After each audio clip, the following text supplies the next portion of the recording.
Hello students, E classes by Manish sir. जी हाँ, इस चैनल को आप लोग देखना शुरू कर चुके हैं और मैं हूँ मनीष शंकर तिवारी। हमने इतिहास के अंतर्गत पढ़ चुके हैं फ्रांसीसी क्रांति, यूरोप में समाजवाद का आगमन, रूसी क्रांति और जर्मनी में हिटलर का उदय। ये सारी चीज़ें हम इतिहास भाग के अंतर्गत कक्षा 9 में देख चुके हैं। आज हम वापस ज्योग्राफी पर लौटते हैं। इसके पहले हम लोगों ने ज्योग्राफी में भारत के बारे में जाना था कि विश्व के नक्शे पर भारत की क्या स्थिति है, भारत का आकार क्या है, कितने अक्षांश और कितने देशांतर के बीच में यह स्थित है, इसके पड़ोसी देश कौन कौन से हैं और दुनिया में इसकी क्या पोजीशन है। इससे इस पोजीशन पे जिस जगह पर ये स्थित है उससे भारत को क्या लाभ मिलता है, ये हम देख चुके हैं पहले अध्याय में। दूसरे अध्याय में हमने जाना था भारत के भौतिक विभाग के बारे में कि ऊपर हिमालय पर्वत है, फिर उत्तरी मैदान है, तटीय प्रदेश है, प्रायद्वीपीय पठार है और इसके अलावा हमने द्वीपों के बारे में जाना था। तो इस तरह से अगर हम समझें इस चीज़ को बहुत अच्छे से कि हम ये जान लेते हैं कि हमारा मकान कहाँ पर स्थित है, शहर में किस कॉलोनी में स्थित है, और इसके बाद जब हम मकान में एंट्री करते हैं तो हम ये देखते हैं किचन कहाँ पर है, बेडरूम कहाँ पर है, डाइनिंग हॉल कहाँ पर है, ड्राइंग रूम कहाँ पर है, वॉशरूम कहाँ पर है, इस तरह की चीज़ें। तो लगभग भारत के बारे में ये सारी चीज़ें हम देख चुके हैं। अब हमको समझना है ड्रेनेज सिस्टम को।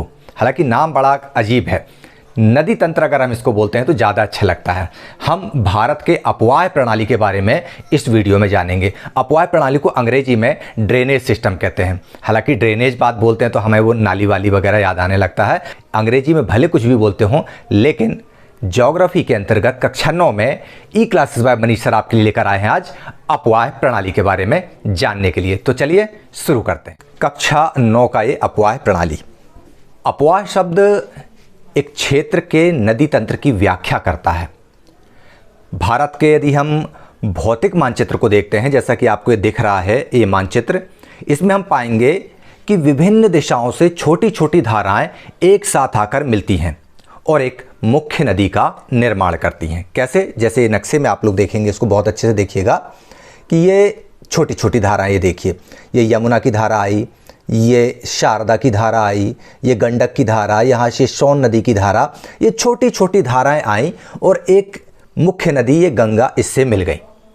और ये गंगा नदी जो है अंततः किसी बड़े जलाशय में या किसी बड़े झील में, मतलब एक नदी जो है, ये गंगा नदी तो हालांकि बंगाल की खाड़ी में गिरती है, लेकिन कोई और नदी होगी वो किसी दूसरी नदी में जाके मिल जाती होगी या किसी झील में या किसी समुद्र में मिल जाती है। इस तरह से गंगा नदी बंगाल की खाड़ी में जा कर के विसर्जित हो जाती है। तो एक नदी तंत्र, ये पूरा सिस्टम क्या हो गया? ये रिवर सिस्टम हो गया। गंगा नदी का और उसकी सहायक नदियों का और उसके बीच पड़ने वाले झील, ताल इत्यादियों के द्वारा मिलकर बना हुआ ये पूरा सिस्टम क्या कहला गया? नदी तंत्र कहला गया। और इस नदी तंत्र द्वारा जिस क्षेत्र का, यानी यहाँ पर देखिए ये आपको ये ओवल शेप में दिखाई दे रहा है लाल रंग के, जिस क्षेत्र का जल प्रवाहित होता है उसे एक अपवाह द्रोणी कहते हैं। तो ये अपवाह द्रोणी आपको दिखाई दे रहा है ना कि गंगा नदी की अपवाह द्रोणी जो आपको दिखाई दे रही, गंगा नदी, उसकी सहायक नदियाँ और उसके बीच पड़ने वाले छोटे छोटे ताल, तलैया, झील इत्यादि सारी चीज़ें जहाँ पर होती हैं, उस क्षेत्र का जहाँ का जल प्रवाहित होता है वह अपवाह द्रोणी कहलाती है। जैसे मैंने आपको गंगा नदी की अपवाह द्रोणी बताई। भारत की सबसे बड़ी अपवाह द्रोणी गंगा नदी तंत्र की द्रोणी ही है। चलिए आगे बढ़ते हैं। अब मानचित्र का अवलोकन करते हैं। अपन देखते हैं कि मानचित्र का जब हम अवलोकन करते हैं तो हमको पता चलता है कि कोई भी ऊंचा क्षेत्र देखते हैं हम, जैसे यहाँ पर ये ऊंचा क्षेत्र आपको दिखाई दे रहा है कि कोई भी ऊंचा क्षेत्र, जैसे वह पर्वत भी हो सकता है, दो उच्च भूमि हो सकती हैं, दो पड़ोसी नदियों को अलग करने वाली, जैसे नदी की धारा ए है, ये धारा ए है, मान लो ये कोई एक दूसरी नदी बहती है और ये नदी दूसरी बा नदी है। धारा बा बोल दो या नदी बा बोल दो, मतलब एक नदी तंत्र ये हो गया, एक नदी तंत्र ये हो गया, दो अपवाह द्रोणियाँ हो गई हैं। इसके पहले जैसा कि मैंने ये आपको बताया, ये गंगा नदी का अपवाह तंत्र बताया ना मैंने, ये गंगा का अपवाह द्रोणी हो गई। और ये यहाँ पर हम देख रहे हैं ये सिंधु नदी की अपवाह द्रोणी, सिंधु नदी और गंगा नदी, ये अपवाह द्रोणी गंगा की, ये सिंधु की अपवाह द्रोणी। यहाँ पर हम देखते हैं ये धारा आ, मान लो ये गंगा नदी की अपवाह द्रोणी है, और धारा बा ये मान लो सिंधु नदी की अपवाह द्रोणी है। तो इसके बीच की उच्च भूमि, ये जो उच्च भूमि होती है, इस उच्च भूमि को हम बोलते हैं जल विभाजक। इस तरह से इसको समझिए। ये एक नदी तंत्र या अपवाह द्रोणी आपको ये दिख रही है धारा आ के रूप में, दूसरी अपवाह द्रोणी धारा बा के रूप में, ये बीच में उच्च भूमि जो आपको काले रंग के निशान में ये दिख रही है, इसी उच्च भूमि को हम बोलते हैं जल विभाजक। अम्बाला शहर जैसे कि सिंधु नदी और गंगा का जल विभाजक के रूप में जाना जाता है। अब हम आपके सामने एक सवाल रखते हैं, क्या आप जानते हैं कि विश्व की सबसे बड़ी अपवाह द्रोणी कौन सी है? अमेजन नदी, ये विश्व की सबसे बड़ी अपवाह द्रोणी है। और क्या आपको पता है कि भारत में किस नदी की अपवाह द्रोणी सबसे बड़ी है? अभी मैंने थोड़ी देर पहले जब ये चैप्टर आरंभ किया था जब ही बताया था, उसका नाम है गंगा नदी की अपवाह द्रोणी। ठीक है ना, चलिए आगे बढ़ते हैं। अब हम आरंभ करते हैं भारत में अपवाह तंत्र। भारत में अपवाह तंत्र को अगर हम अध्ययन करते हैं, उसके बारे में पढ़ते हैं, तो हमको ये जानना जरूरी है कि नदियाँ एक्चुअल में निकलती कहाँ से होंगी। तो भारत में नदियों के उद्गम के लिए दो प्रमुख स्रोत हैं भौतिक रूप से, जिनको हम इसी पाठ में आगे पढ़ेंगे। एक तो हिमालय से निकलने वाली नदियाँ जो बर्फ़ की चादरें पिघलती हैं और उससे निकलती हैं, और दूसरा पहाड़ों से यानी पठारों से यानी प्रायद्वीपीय पठार से निकलने वाली नदियाँ। वे प्रायद्वीपीय पठार जहाँ पर वर्षा का जल एकत्र हो जाता है, वहाँ पर पेड़ लगे होते हैं, उन पहाड़ों में पेड़ों की जड़ों में जो पानी रहता है, फिर धीरे धीरे करके वह पानी एक संचित स्थान से नदी के रूप में, छोटी धारा के रूप में प्रवाहित होता है और आगे चल के वह बड़ी नदी का रूप धारण कर लेता है। तो चलिए हम आरंभ करते हैं, भारत का अपवाह तंत्र क्या है। भारत में अपवाह तंत्र का नियंत्रण भौगोलिक आकृतियों के द्वारा होता है। इस आधार पर भारतीय नदियों को दो मुख्य वर्गों में विभाजित किया गया है। अब भारत की भौगोलिक आकृतियाँ ये देखिए आप, उत्तरी पर्वतीय क्षेत्र, थार का मरुस्थल, मरुस्थल से नदी निकलेगी नहीं। उत्तर का विशाल मैदान, मैदान से नदी निकलने का सवाल ही नहीं उठता।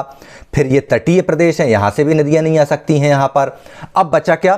प्रायद्वीपीय पठार, मतलब नदियों के लिए भारत में या तो हिमालय क्षेत्र से निकल सकती हैं या प्रायद्वीपीय पठार से। तो भारतीय नदियों को भी हमने दो वर्गों में विभाजित कर दिया है। पहला हो गया हिमालय क्षेत्र की नदियां और दूसरा होगा प्रायद्वीपीय पठारी क्षेत्र की नदियां। ठीक है ना। अब इन नदियों में अंतर देख लीजिए आप कि हिमालय क्षेत्र से जो नदियां निकलती हैं उनमें और प्रायद्वीपीय पठार से निकलने वाली नदियों में क्या महत्वपूर्ण अंतर है, क्या आधारभूत अंतर है। तो हिमालय की जो अधिकतर नदियां हैं वे 12मासी होती हैं। क्यों होती भैया ऐसी? क्योंकि हिमालय बारिश के दिनों में तो बारिश का पानी आएगा ही, लेकिन जब गर्मियों में हिमानियाँ पिघलती हैं, बर्फ़ पिघलते हैं पहाड़ों के, तो उनसे भी पानी आता है। तो इस तरह से हिमालय की नदियों में साल भर पानी भी रहता है। लेकिन प्रायद्वीपीय नदियाँ मौसमी होती हैं क्योंकि ये सिर्फ बारिश के दिनों में ही पानी लेकर चलती हैं। फिर वही बात कि यहाँ पर वर्ष भर पानी रहता है हिमालयी नदियों में, और ये ऊंचे ऊंचे पर्वतों से आती इसलिए जलप्रपात का निर्माण करती हैं। जबकि प्रायद्वीपीय नदियाँ वर्षा जल पर निर्भर होती हैं, इसलिए शुष्क मौसम में बड़ी नदियों का जल भी घटकर छोटी छोटी धाराओं के रूप में दिखाई देने लगता है। गर्मी के दिनों में आप जाके किसी भी बड़ी नदी को, नर्मदा नदी को देख लो, ताप्ती नदी को देख लो, बेतवा को देख लो, इनकी सबकी धाराएं छोटी हो जाती हैं। जबकि हिमालय की नदियों को आप देख लो, हरिद्वार में जाकर गर्मी के दिनों में आप गंगा नदी को देख लो, वहाँ पानी ज़्यादा मिलेगा आपको। अगला अंतर, हिमालय की नदियाँ अपने उत्पत्ति स्थान से लेकर समुद्र तक एक लंबा रास्ता तय करती हैं, जबकि प्रायद्वीपीय पठार की नदियाँ जो है, प्रायद्वीपीय पठार से समुद्र की दूरी ज़्यादा लंबी नहीं है, इसलिए ये कम दूरी तय करती हैं, छिछली भी होती हैं, ज़्यादा गहरी नहीं होती। हिमालय की नदियाँ मार्ग में ऊपरी भागों पर तीव्र अपर्दन क्रिया करती हैं। ये चीज़ हमने बहुत अच्छे से देखा है। भाभर और खादर और तराई क्षेत्र, इन चीज़ों के बारे में जब हमने पढ़ा था तब हमने जाना था कि ये नदियाँ अपने साथ में सिल्ट, बालू वगैरह लेकर चलती हैं और किस तरह से उपजाऊ मैदान का निर्माण करती हैं। जबकि प्रायद्वीपीय पठार की अधिकतर नदियाँ क्या है, पश्चिमी घाट से निकलती हैं और बंगाल की खाड़ी की तरफ बहते हुए विसर्जित होती हैं। हाँ, ये नदियाँ डेल्टा जरूर बनाती, बंगाल की खाड़ी में गिरने वाली कोई भी नदी डेल्टा बनाती है। प्रमुख हिमालयीन नदियाँ जैसे गंगा, सिंधु और ब्रह्मपुत्र हैं। जबकि प्रायद्वीपीय पठार की प्रमुख नदियों के नाम यदि आपसे पूछे जाते हैं तो उनका नाम है नर्मदा, तापी और गोदावरी। तापी यानी मुल्ताई से निकलने वाली ताप्ती को ही तापी बोलते हैं। तो ये हिमालयीन नदियाँ और प्रायद्वीपीय नदियों के बीच में प्रमुख अंतर आप लोगों ने समझ लिया। इसके बाद अब हम आरंभ करते हैं हिमालयीन नदियों के बारे में। चलिए, तो अब हम सबसे पहले जान लें कि हिमालयी नदियाँ का व्यवहार क्या है और हिमालयीन नदियों के बारे में चलिए हम समझने की कोशिश करते हैं। हिमालयी नदियाँ। मध्य एवं निचले भागों में ये नदियाँ विसर्प, गोखुर झील तथा अपने बाढ़ वाले मैदानों में बहुत सी अन्य निक्षेपण आकृतियों का निर्माण करती हैं और अंत में जाकर ये पूर्ण विकसित डेल्टाओं का भी निर्माण करती हैं। ये चित्र में आप इसको देखिए, ये नदी का स्रोत आपको यहाँ पर दिखाई दे रहा है। ये यहाँ पर नदी का स्रोत है, इसको हम बोलते हैं ऊपरी भाग। ऊपरी भाग में ये नदी पतली होती है, ज़्यादा कुछ यहाँ पे करने लायक इसके लिए नहीं होता। हाँ, यहाँ पर ये तराई और भाबर प्रदेश का निर्माण जरूर कर देती हैं। इसके बाद में मध्य भाग में जब ये नदी आती तो विसर्प का निर्माण करती है। विसर्प यानी सर्प की आकृति में लहरदार होते हुए ये आगे बढ़ती है और इसके बाद जब निचले भाग में पहुंचती है तब ये गोखुर झील का निर्माण करती है। गोखुर झील मतलब ये देखिए आप लोग, गाय के खुर के समान आकृति वाली झील, काऊ बॉक्स लेक भी इनको कहते हैं। और ये गोखुर झील का निर्माण करती हैं और अंत में ये आप देखिए डेल्टा का निर्माण करती हैं। तो इस तरह से हिमालय की जो नदियां हैं एक लंबा रास्ता तय करती हैं। इसको 3 भागों में हम बांट सकते हैं हिमालय की नदियों को। इसमें ऊपरी भाग में ज़्यादा कुछ इसमें विशेष आकृतियाँ नहीं बनती हैं। मध्य भाग में विसर्प आकृति के साथ में सर्पाकार आकृति में लहराते हुए आगे बढ़ती है, बहुत सारी नदियाँ इसमें मिल जाती हैं। और निचले भाग में यह गोखुर झील मतलब गाय के खुर के आकार की झील का निर्माण करती है और जहाँ ये विसर्जित होती है वहाँ पर जाकर ये फिर डेल्टा का निर्माण करती है। हिमालय की प्रमुख नदियाँ सिंधु, गंगा, ब्रह्मपुत्र, ये हिमालय से निकलने वाली प्रमुख नदियाँ हैं। ये नदियाँ लंबी हैं, डेफिनेटली हमने इसके बारे में शुरू में चर्चा कर चुके हैं कि हिमालय से निकलने वाली नदियों को हिमालय से लेकर समुद्र तक जब जाना होता है तो एक लंबा रास्ता तय करना पड़ता है, इसलिए ये नदियाँ लंबी होती हैं। अनेक महत्वपूर्ण और बड़ी बड़ी सहायक नदियाँ भी इनमें आकर मिल जाती हैं, जैसे गंगा नदी में आकर मिलती है सोन नदी, शारदा नदी, घग्गर नदी, नक्शा में आपको दिख रहा है। सिंधु नदी है, सिंधु नदी के साथ में भी बहुत सारी नदियाँ मिल जाती हैं, जैसे सतलज, झेलम इत्यादि इत्यादि। ब्रह्मपुत्र नदी में तो गंगा की एक दूसरी धारा जाकर मिल जाती है, मेघना बनती है, फिर वो ये आगे हम इसी पाठ में समझेंगे। तो किसी नदी या उसकी सहायक नदियों को नदी तंत्र कहा जाता है। फिर से आपको बता दूं कि इस पाठ के आरंभ में ही मैंने आपको बताया था, यहाँ पर ये नदी गंगा नदी नीले रंग में आपको दिखाई दे रही है और ये जो लाल रंग की विभिन्न सहायक नदियाँ दिखाई दे रही हैं, ये सहायक नदियाँ मिलकर ये कहलाता है नदी तंत्र। तो इस तरह से किसी भी नदी या उसकी सहायक नदियों को मिलाकर जो रिवर सिस्टम बनता है उसको हिंदी में हम बोलते हैं नदी तंत्र। अब हम बात करते हैं सिंधु नदी तंत्र की। हिमालयी नदियाँ पढ़ रहे हैं, हिमालयी नदियों के अंतर्गत सबसे पहले हम देखेंगे सिंधु नदी के बारे में। इसी सिंधु नदी के नाम पर भारत का नाम इंडिया पड़ा था। सिंधु नदी का जो उद्गम स्थान है हम उस पर देखते हैं कि उद्गम स्थल कहाँ पर है इसका। तो ये हो गई सिंधु नदी। देखिए आप, सिंधु नदी कहाँ से निकली और कहाँ तक, लाल रंग में आपको ये दिखाई दी। ये सिंधु नदी मानसरोवर झील से निकलती है। मानसरोवर झील कहाँ पर है? तिब्बत के नज़दीक है।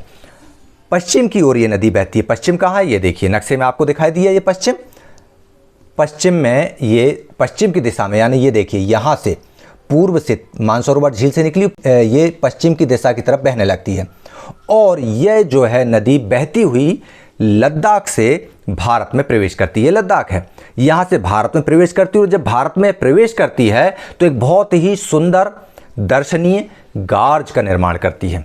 ये दिख रहा है आपको गार्ज, इस तरह का गार्ज। गार्ज किसे कहते हैं? गार्ज जो है या महाखड्ड वी आकार की घाटी का ही एक विशिष्ट रूप है।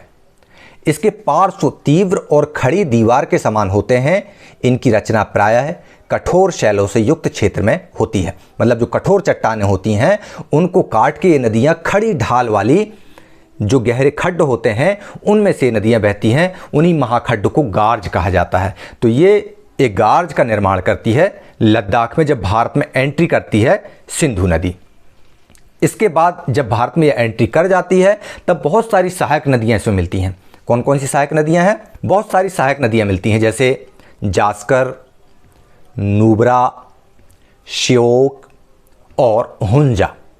ये 4 नदियाँ जिसका नाम आपकी बुक में दिया हुआ है, ये मुख्य सहायक नदियाँ सिंधु नदी की, जो लद्दाख में इसकी एंट्री के बाद सहायक नदियों के रूप में से मिल जाती हैं।